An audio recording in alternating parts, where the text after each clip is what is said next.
From translation, TLB, the Living Bible.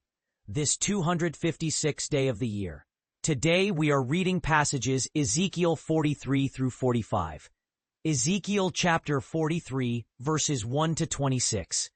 The man brought me back to the east gate of the temple, and I saw the glory of the Lord coming through it, and I felt honored to be in his presence.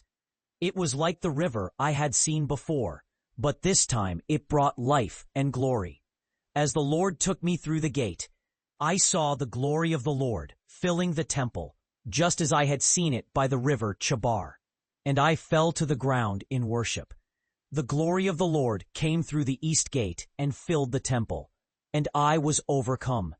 Then the Lord said to me, "Son of man, come, and I will show you the temple and its plan, that you may tell the people what it is to be like." The man took me to the inner court, and I saw a door in the wall between the inner and outer courts, facing the north. There was a small building there, and when the Lord said to me, "This is where the priests will cook the meat of the sacrifices which the people bring to worship, and where they will bake the bread, so that they will not have to carry it through the outer court and possibly make the people holy by touching them. When the priests offer sacrifices, they will enter my temple through this north gate, but they will not go out through it. They will go out through the south gate." The Lord said to me, "When the people of Israel sin against me, they profane my holy name, and I will cast them out of my sight. But if they purify themselves and make their homes pure, then I will live among them." The Lord said, "Son of man, notice and remember well what you see, and hear what I tell you about the plans for the temple, and take care to pass on to the people of Israel every detail you receive. The temple will be a sacred area, and you will tell the people of Israel not to pollute it, or they will profane my holy name. I am the Lord. The following rules apply to the whole temple area. All around it there is to be an area holy to the Lord. None of you are to profane it, or I will destroy you. I am the Lord. The Lord told me that these are the measurements of the altar. The gutter around it is 20 inches deep and 21 inches wide, with a 1-inch high rim all around it. The distance from the gutter to the lowest step is 3 feet 6 inches, and from there to the top step is 7 feet, with the sides sloping upward 1 foot for each step. The largest and most holy place of all is a square, 21 feet on each side, including the altar and the altar hearth. The altar hearth is a square, 21 feet on each side. The hearth is 24 inches high, with a projection 21 inches wide on each of its 4 sides, and around its edge is a rim 1 inch wide.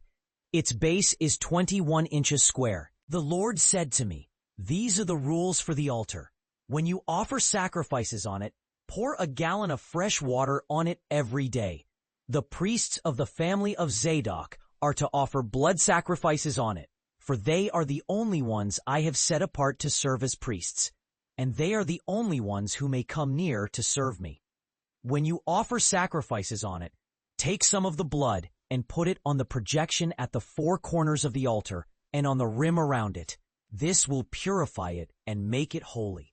Then take the bull used as a sin offering and burn it on a special place outside the temple area.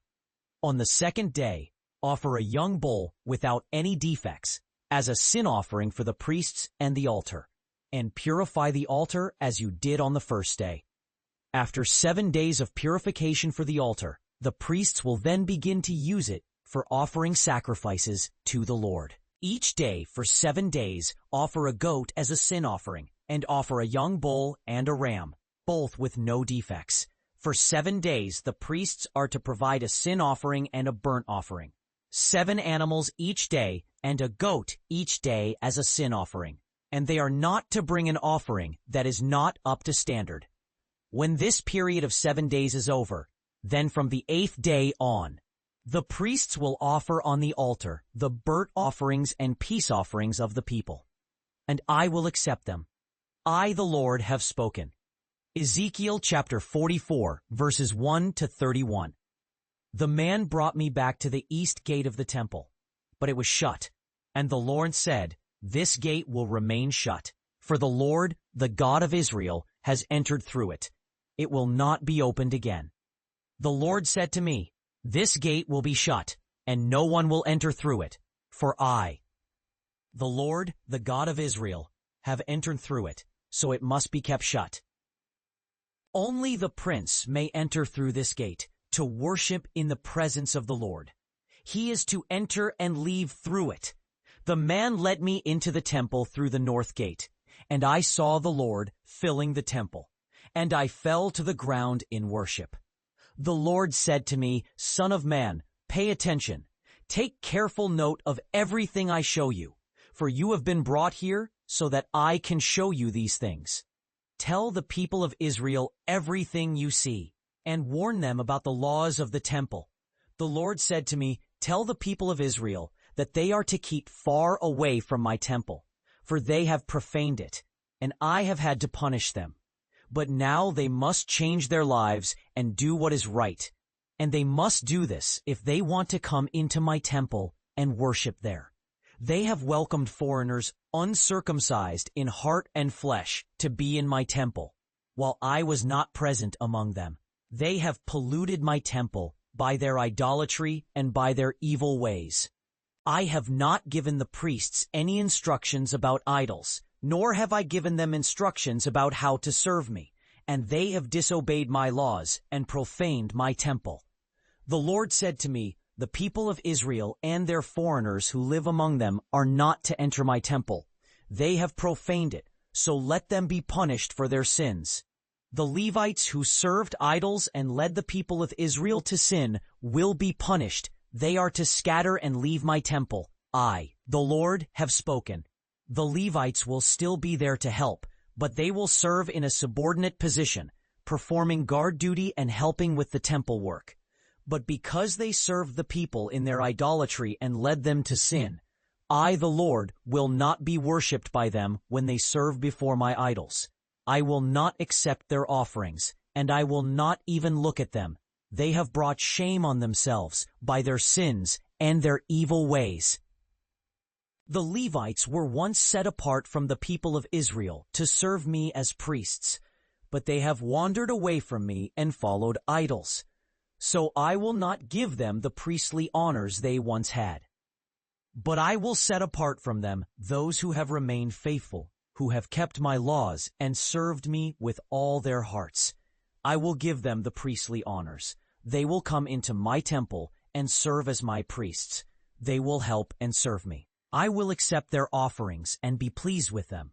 When they enter the inner court, they are to wear linen robes. They are not to wear wool or anything that makes them sweat. They are to wear linen turbans on their heads and linen undergarments around their waists. They are not to get themselves hot.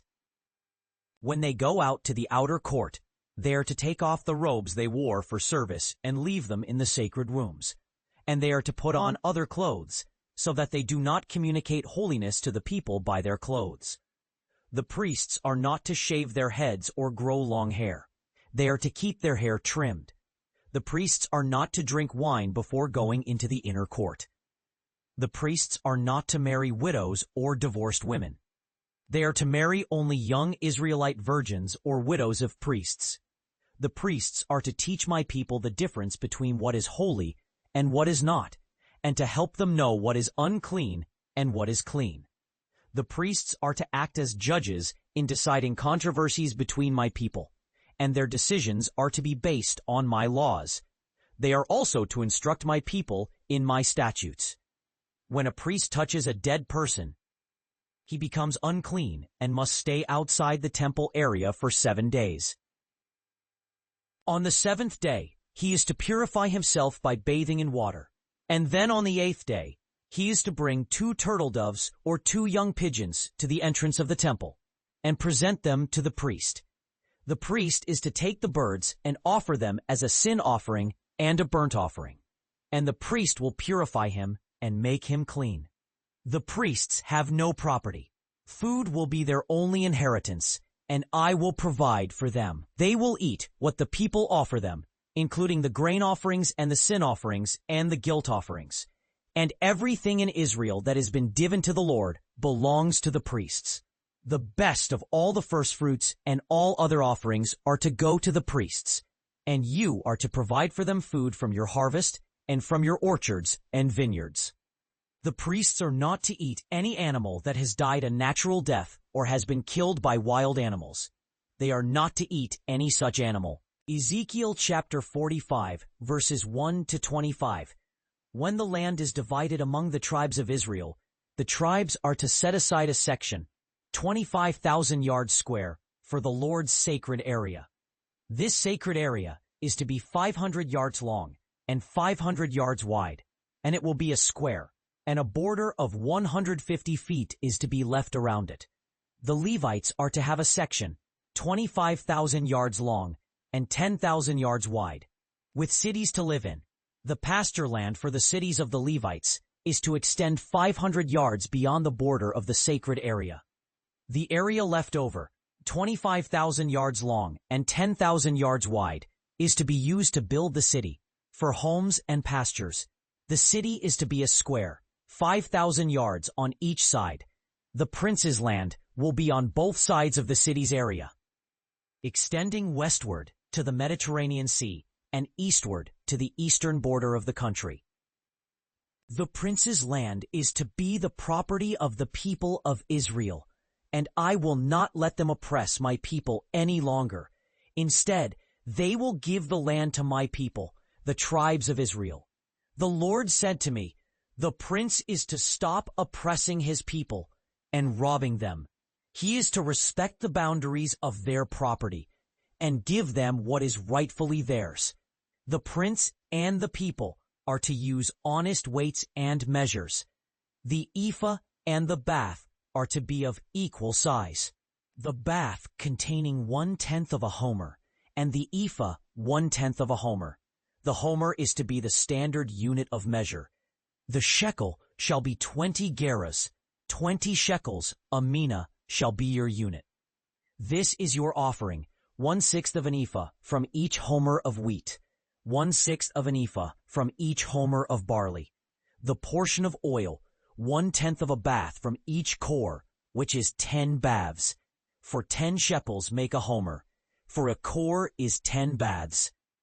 Also 1 head of cattle from the flock, which is 2/10 of an ephah of the flock, shall be taken as a grain offering, as a drink offering of 1/10 of a measure. All the people of the land shall be responsible for providing this offering to the ruler of Israel.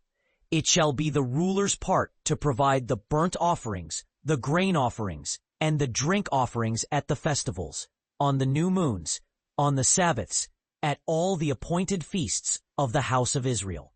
He shall provide the sin offering, the grain offering, the burnt offering, and the peace offerings, to make the house of Israel clean.